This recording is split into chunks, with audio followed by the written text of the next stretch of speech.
If there is one thing this country owes to the late president, it is a debt of gratitude for his tremendous effort to build schools from primary schools, secondary schools, tertiary colleges, and to universities. I sat in the meeting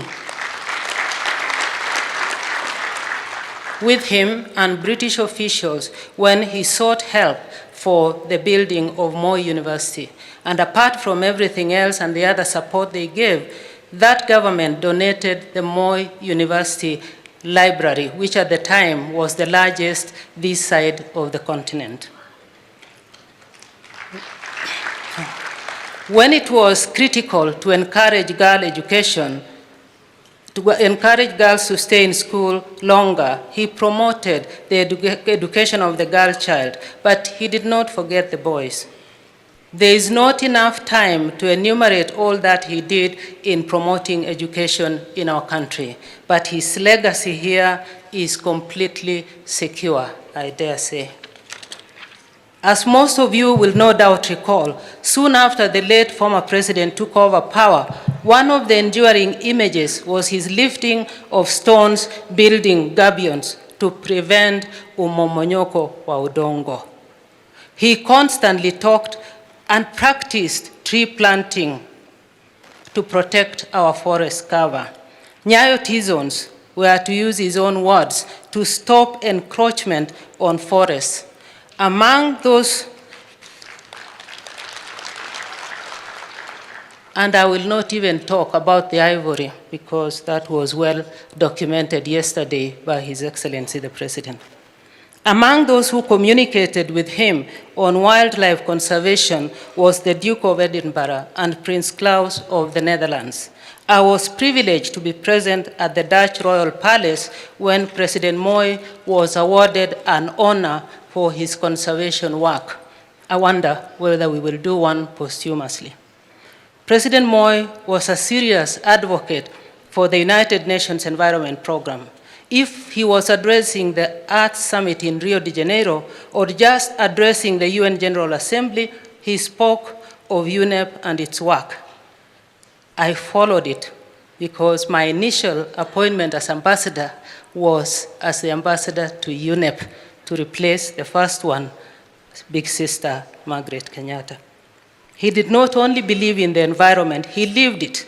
For us in the Foreign Office, on foreign trips we carried recordings of wildlife, football, and songs of praise for his downtime. Later, the National Geographic television channel helped us. I have only listed a few examples from this area, but the history is much richer than this. President Moi always made it known to us that if agriculture failed, the government budget could not be balanced. He was unhappy at the IMF insistence that Kenya stop supporting farmers by extension workers. This was part of the structural adjustment program and also part of the change in the political climate in the world after the fall of the Berlin Wall that saw any assistance to our type of economies not forthcoming while being accused of all manner of things and not actually calling the spade at a spade and agree that they were not giving any assistance.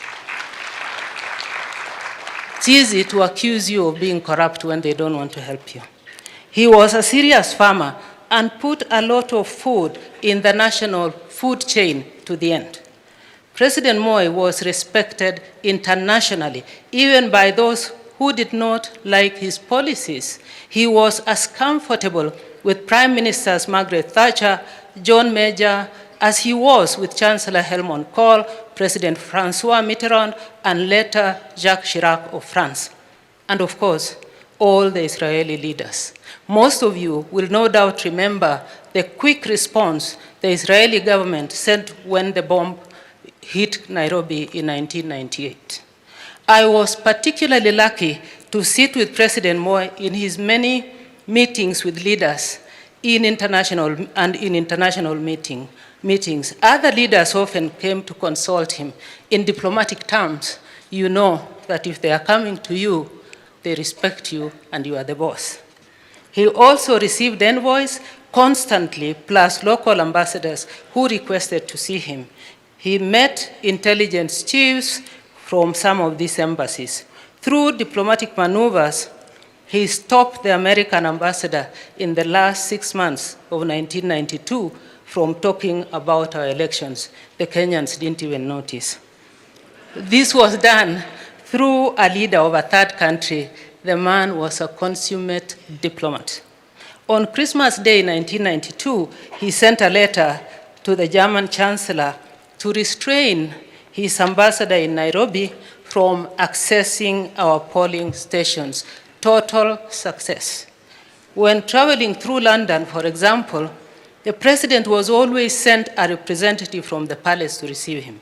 He was also given full police escort and security, which was not always the case with other leaders.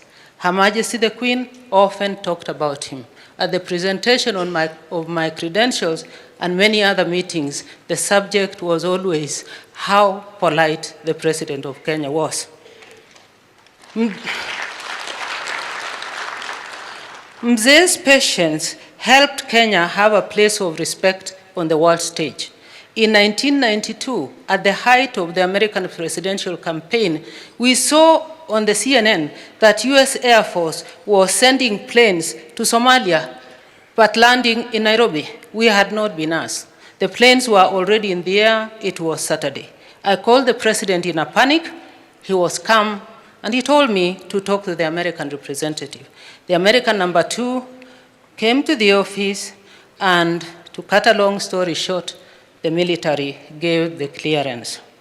When the planes landed, however, they were not carrying any food. So again, President Moi had to step in. He convened meetings of the World Food Program and other donors to collect food to take to Somalia. It now became our problem. The problem was solved. On the eve of the departure of the President of the US from office, that is George Herbert Walker, or simply known as number 41 from the White House, he called President Moi to apologize for this incident. We had been told to facilitate that call, and Moi was there expecting the call. But when the call came through, the operator simply refused to put him through. He said there was no longer President Bush in America. We didn't like that guy. He didn't know this was our friend. He refused to put him through. The Americans got in touch. I called the switchboard to rearrange, but I had to explain to the president. He laughed and promised to apologize to President Bush for the mishap. And then we had the Siad Barre issues. Some of you might remember, to say nothing of the Sahrawi problems, and Congo, where other leaders refused to come with us, and we thought we were going to perish in the Congo forest, when all the 4 who had agreed to go on a delegation to Badolite to see Mobutu, to ask him to share power, simply fell off the radar screen, and it became President Moi alone who actually went. One of the things that is not always mentioned is his tremendous effort to resolve the problem of the assets and liabilities of the old East African community. On the 15th of November, 1983, he was in Arusha for a long meeting. We thought we were going to come home the same day. Then Mwalimu said publicly in the meeting that na huyu mwenzangu anataka kurudi nyumbani. Moi bwana tusaidie, kaa hapa tu tumalize. We ended up sleeping in Arusha with no clothes to change into. But nevertheless, actually we didn't need to sleep because the meeting ended at 1 a.m. with the border being reopened on the 16th of November 1983. I took the notes. Then the refugees. I covered a lot of meetings between UNCHR Director Mrs. Sadako Ogata and President Moi. Many years after she retired and became head of JICA in Japan, I was attending a meeting she was chairing in Kyoto. She stopped the meeting to ask after President Moi, remembering that she sometimes wondered if she ever thanked him enough for his understanding and support for refugees coming across Kenyan borders in the 1990s. She told the meeting about how courteous and supportive President Moi was to refugees and to her work. I was understandably proud to hear this appreciation. James Grant of UNICEF also always talked of Moi's great contribution to child immunization.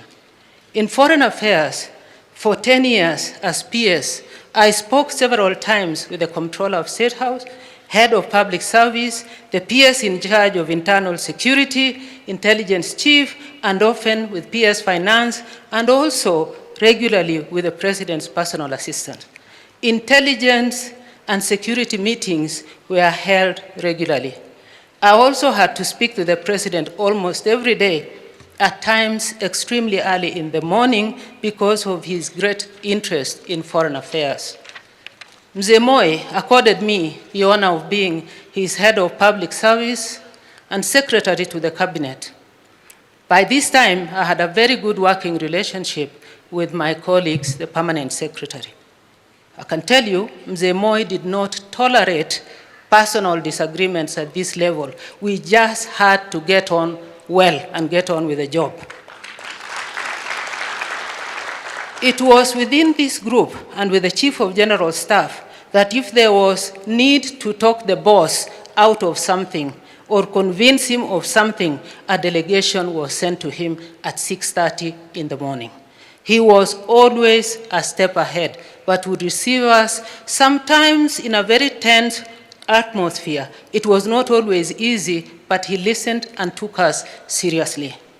When I first joined this group on my appointment as permanent secretary for foreign affairs early 1992, the politically noisy year, I was sent with 2 other people with a message to HE, as we refer to him. It was a very steep learning curve. We were to tell him that the fighting Maela, it appeared, was not ending and that the military was willing to step in to help. I happily went and was surprised when I found myself alone before the President. He listened to me silently and patiently. I promised enthusiastically to return the following day with my 2 colleagues. He said nothing. The police were able to contain the fighting by the end of that day. I didn't even notice. But I went back as I had promised the President. My 2 colleagues did not show up as they had told me. The President decided it was time to educate me. He explained what it meant for the military to come out and take over, what police should do. A military coup or what? He asked me, and I shriveled. I was sent on several other missions, often with some colleagues, but somehow I ended up as the one to speak up.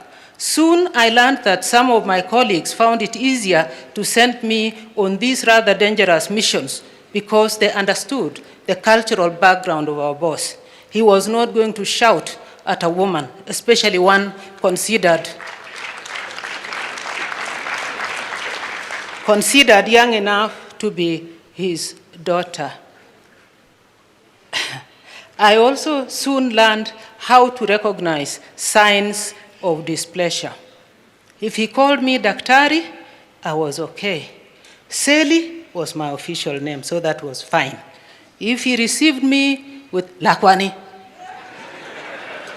which means child, in his softest voice, I knew I was in deep trouble. If he was really angry with me or my message, he sent Joshua Kulei to tell me, or I just stayed away. I went underground until he looked for me. I did this a couple of times.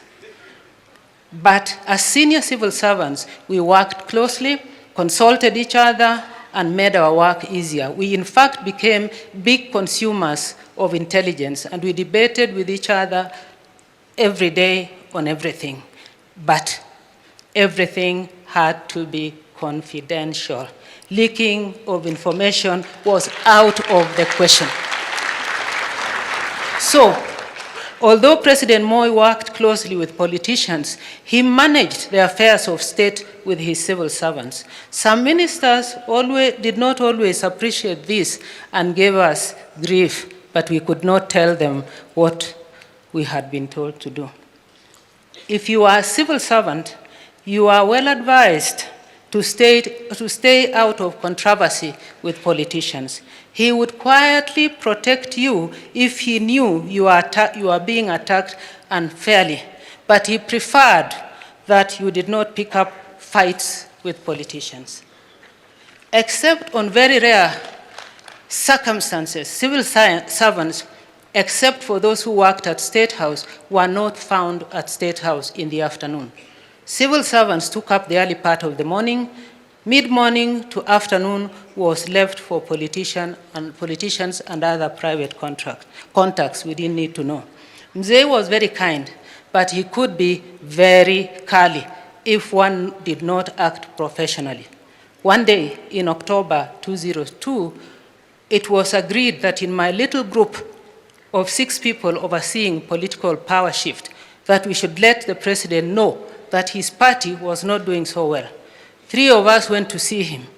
When we were let in, we faced a really hostile reception. I thought I could see smoke coming out of his ears. He said, "Yes." Then slowly I noticed his countenance change. Then he calmly asked me, "Daktari, who did you come with?" When I looked behind, I was alone.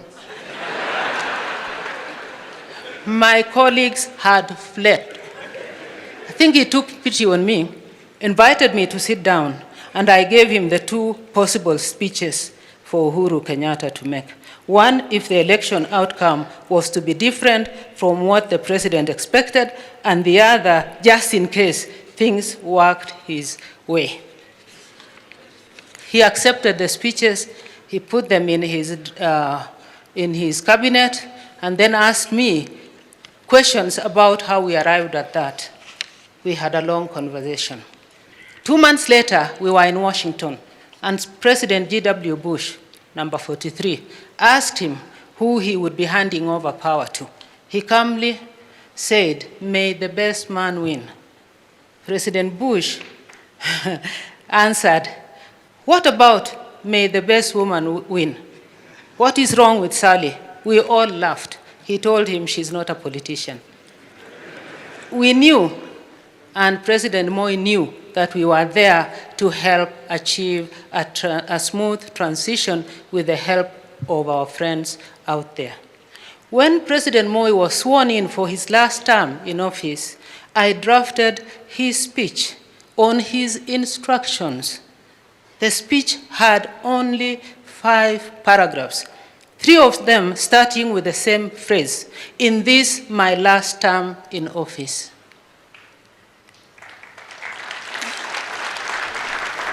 His name was not also on the ballot paper in 2002. He was ready and prepared to hand over power. We worked hard on this. Even the much talked about house that he was supposed to be thrown out of, we prepared the papers, we took them to cabinet, but President Moi declined to accept the house. He insisted that although he had lived in the property for years, it was not his property. We were not careless. We looked after him. He just was always correct, and that is what those of us who worked with him saw. You know, we've always said he kept time, and I could tell you a lot of disaster stories about people who didn't keep time, including a minister coming late to a dinner for Margaret Thatcher, and we all knew, all the civil servants knew, at the next reshuffle he would be gone, and he did.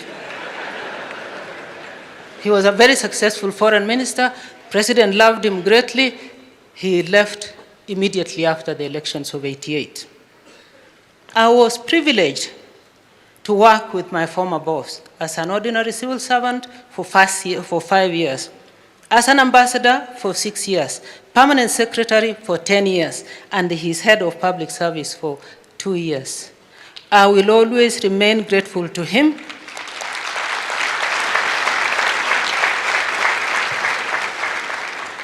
I will always remain grateful to President Moi for his generosity, support, professionalism, and above all, respect. After his retirement, his doctor and the man he referred to as my brother, Honorable Charles Njonjo, and their families ensured that we all got together often. I learned a lot about him during this time. He remained completely gentle and polite to the end. Mzee's family should be proud of what a great father they had and for his contribution to this country that he so greatly loved and made tremendous sacrifices for. His legacy will ensure. Rest in peace, sir.